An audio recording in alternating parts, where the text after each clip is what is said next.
The Illinois Fighting Illini, how many games did they win last fall? How about 10 of them? 10-3 after the bowl win.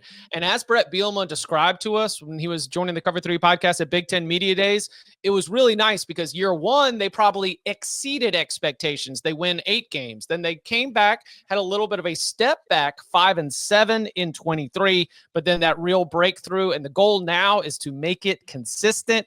At FanDuel Sportsbook, the win total for Illinois is at 8.5, over at plus 140, under at minus 172.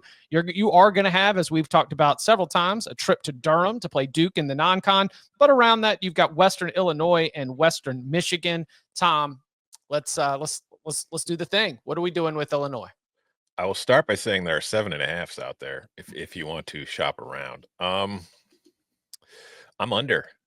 I'm at 8-4 being the most likely outcome for the Illini, which is why I'm saying if you're some 7-5s, 7.5s out there and you want to go over, they're out there. I understand, like, obviously, I kind of like this team, a little bit of a fan of it. I really like what they've done, but I also think that there's a strong argument to be made that finishing 9-3 in the regular season last year, the team overperformed a little bit. There are questions at the receiver position in that they're losing their top 2 receivers, pretty much the 2 guys that were the passing game at receiver. And we don't know who's going to emerge. If anybody will emerge as in like an actual number 1, or if it's going to be like a committee kind of thing where you spread the ball around. And I think ideally you'd want at least one guy to emerge as your go-to. Defensively, I think they're going to be better this year than they were last year. Like, that was one of the interesting parts of last year's team, is that defense really was not fantastic. It wasn't bad, but I think this year you're going to see improvement, particularly if they stay healthy. It's just the schedule is not the easiest schedule. Like, you've got Duke on the road. Duke is a very good team. It's been a strong program for a few years now. That is not a game that I would just expect Illinois to walk in and win. You get Indiana on the road. 2 years ago, I'd have been like, I don't care. I'll take Indiana on the road. This year, I don't know if I really want to be seeing Indiana on the road. You get Ohio State coming to Champaign. You have to go on the road for a Washington team that I think will be better this year than it was last year. Wisconsin on the road at the end of the year could be a little difficult, could be easier depending on how things go. Who knows? They might be beat to hell by that point. But just going through all of this, I think Illinois is an 8-4 team more than it's a 9-3 team, more than it's a 7-5 team. And as an Illinois fan, following up a 9-3 regular season with an 8-4 regular season, for me, incredible. That's exactly what I want this program to be capable of doing. It would actually show proof of concept that, okay, it wasn't, until they prove it, you can argue last year was a fluke. If they go out and win 8 games again, it's no longer a fluke. It's just who the program is now. This scares me a little bit. I am over, not like crazily over, but given the juice on this, I would prefer to hold an over ticket. Some stuff we shared on the last Camp Buzz about how maybe the defensive line is better than we thought it was going to be. I think is pretty important here, because I do like the Illinois secondary. They don't, like, towards the back half of the year, like they seem to do a better job, like not making the big time mistakes, which I like a lot.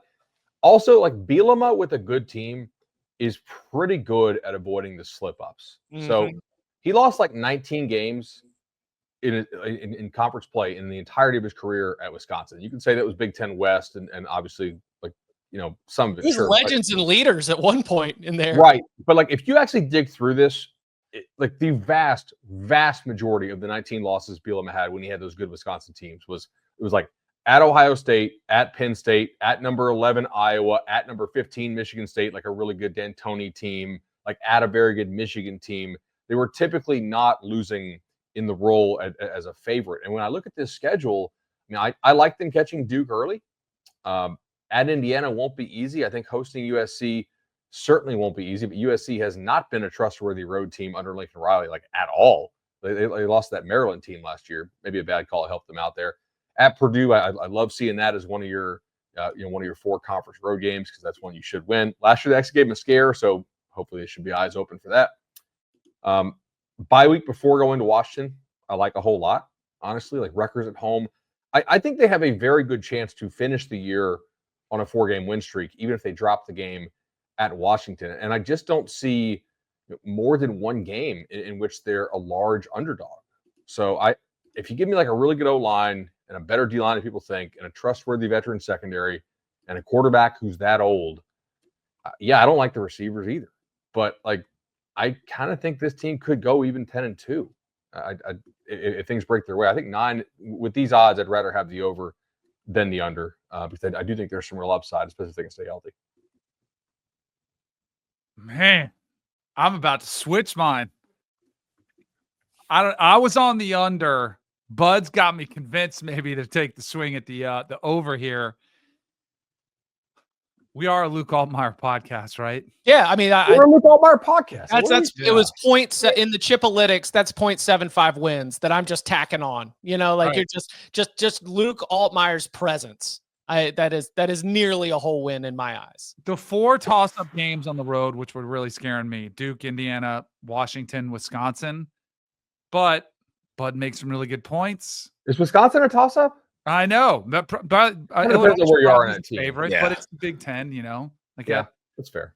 So I'm going over. I'm going to switch it. I'm going over. Bud talked me into it. Yeah, I was on the fence with it anyway. But if I don't know if I'd let me talk you into it. It's Tom's team. He knows them best. No. He's sandbagging. He's doing what's right for him. Listen, Danny, I'm on the over too, but it was something that Bud mentioned that I kept coming back to, because sometimes it's about how a schedule unfolds. Who's your coach? What's your team look like? If they can get to 5-3, I think they finish 9-3.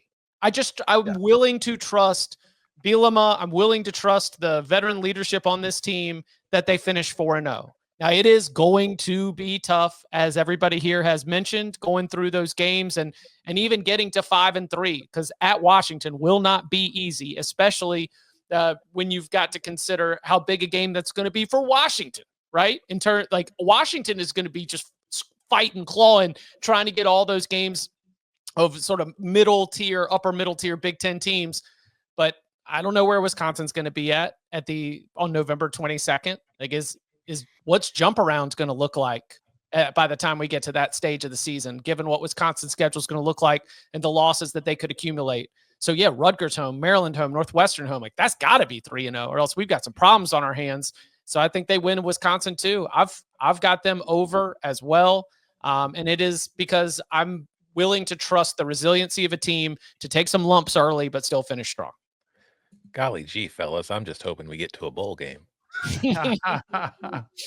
Yeah, let's go. There we go. Time for today. So three overs as we are a Luke Altmaier podcast.